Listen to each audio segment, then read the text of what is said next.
যে ব্যক্তিকে হাজির করা হয়েছে উনি হচ্ছেন এই বরিশালের যে বিএনপি অফিসে অগ্নিসংযোগ করেছেন এবং বরিশালের যত রকম সন্ত্রাসী কর্মকাণ্ড হয়েছেন তার মাস্টার মাইন্ড এবং হুকুমদাতা।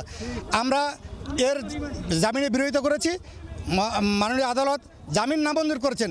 আমাদের যেখানে ক্ষোভ সেখানে হলো এরকম একজন মাস্টার মাইন্ড যার নেতৃত্বে বরিশালে এরকম একটা অরাজক পরিবেশের সৃষ্টি হয়েছে, তাকে কেন পুলিশ রিমান্ড চাই নাই? তাকে রিমান্ড চাইলে তার মাধ্যমে অনেক তথ্য পাওয়া যেত। আপনারা জানেন এখানে বাংলাদেশের সংবিধান ছিল, সেই সংবিধানকে অগ্নিসংযোগ করা হয়েছে।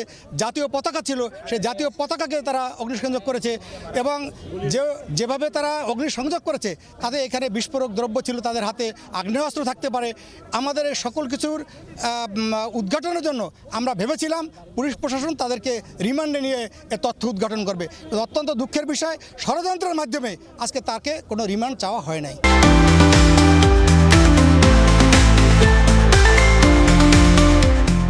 এখন আপনারা জানেন যে গতকালকে বিকালে কর্নেল জাহিদ ফারুক শামীমকে বাড়িধারায় পুলিশ গ্রেপ্তার করেন এবং আজকে দিনভর অপেক্ষার পরে এই মাগরিবের পরে সন্ধ্যা প্রায় 8:30টার দিক দিয়ে তাকে আদালতে উপস্থাপন করা হয়।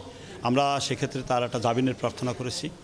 আমরা আদালতকে বোঝাতে সক্ষম হয়েছিলাম যে উনি আদালতে মামলাটা যেভাবে লেখা হয়েছে তাতে তার ফিজিক্যাল অ্যাপিয়ারেন্সটা কথিত ঘটনার দিন দেখা যায়, কিন্তু আমরা আদালতকে সন্তুষ্ট করতে পেরেছি কিনা জানি না। তা আমরা দেখিয়েছি যে উনি ফিজিক্যাল অ্যাপিয়ারেন্স ওনার ছিল না। 4 তারিখে উনি ঢাকায় ছিলেন, উনি বরিশাল 2 এবং 3 তারিখ বরিশালে ছিলেন এবং সরকারি কর্মসূচিতে ছিলেন। সরকারি কর্মসূচি যে প্রজ্ঞাপনটি ছিল ওটা আমরা আদালতে দেখিয়েছি যে উনি 4 তারিখে উনি কোনো অবস্থাতেই বরিশাল ছিলেন না। এটা আমরা আদালতে উপস্থাপন করেছি, কিন্তু আদালত সেটা বিবেচনায় না নিয়ে কর্নেল জাহিদ ফারুক শামীমকে জেল হাজতে প্রেরণ করেন। অ্যাট দ্য সেম টাইম আমরা একটা আবেদন দিয়েছি। উনি একজন কার্ডিয়াক পেশেন্ট, দীর্ঘদিন যাবৎ কার্ডিয়াক পেশেন্ট, ওনার ডিভিশন এবং ওনার চিকিৎসার জন্য আদালতে আবেদন করেছি।